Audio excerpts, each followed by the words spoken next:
Hi guys! Tara, samahan niyo po ako. Ipapakita ko po sa inyo kung paano po ako magluto ng ginisang Baguio beans or bituelas. Ayan, so sa pagluluto guys, gagamit po tayo dito ng tinadtad na bawang at sibuyas. Meron din po tayong pork giniling, oyster sauce, seasoning, and let's go. Samahan niyo na po ako. Umpisahan na natin. Ayos ha. Maingara ko.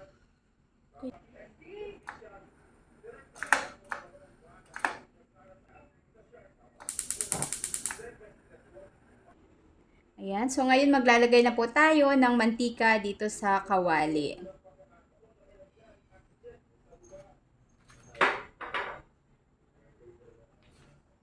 At kapag mainit na po yung ating mantika, ilalagay na natin yung bawang at sibuyas.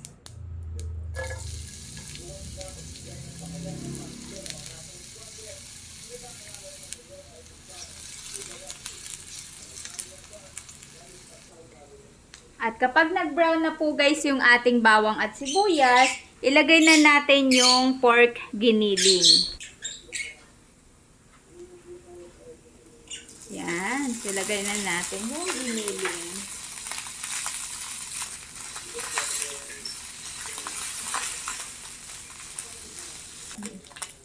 Ayan, so habang ginigisa po natin yung giniling, maglalagay na po tayo ng mga seasoning.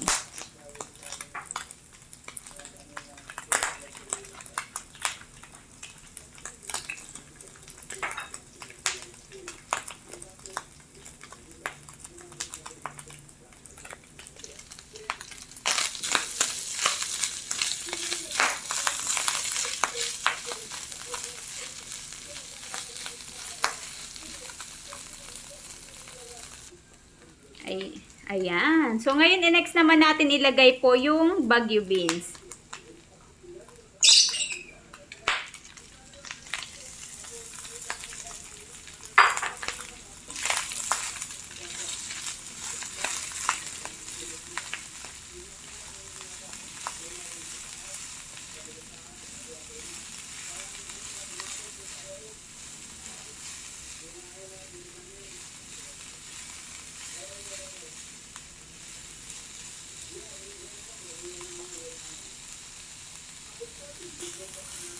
Ayan. So, syempre, next naman po natin ilagay yung ating oyster sauce.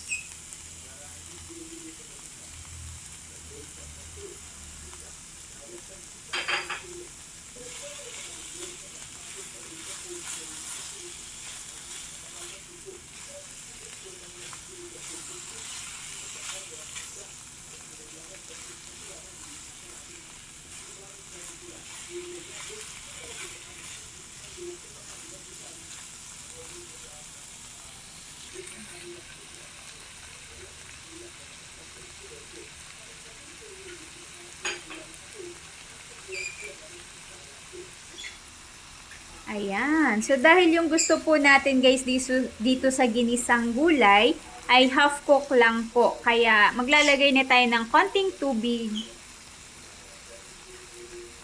Konting-konti lang dahil hindi rin masarap pag masyadong masabaw.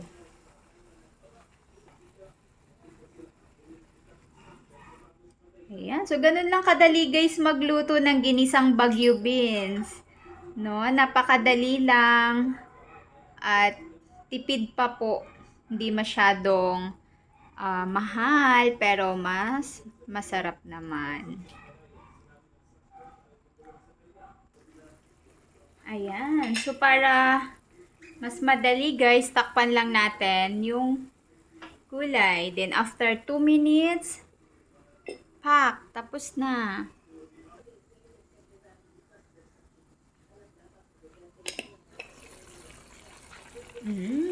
Looks yummy.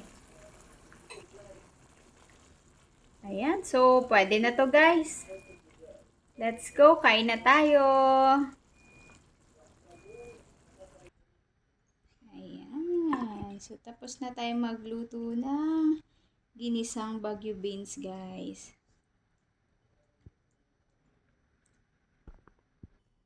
Ayan, so ganun lang kadali guys magluto. At mukha namang masarap.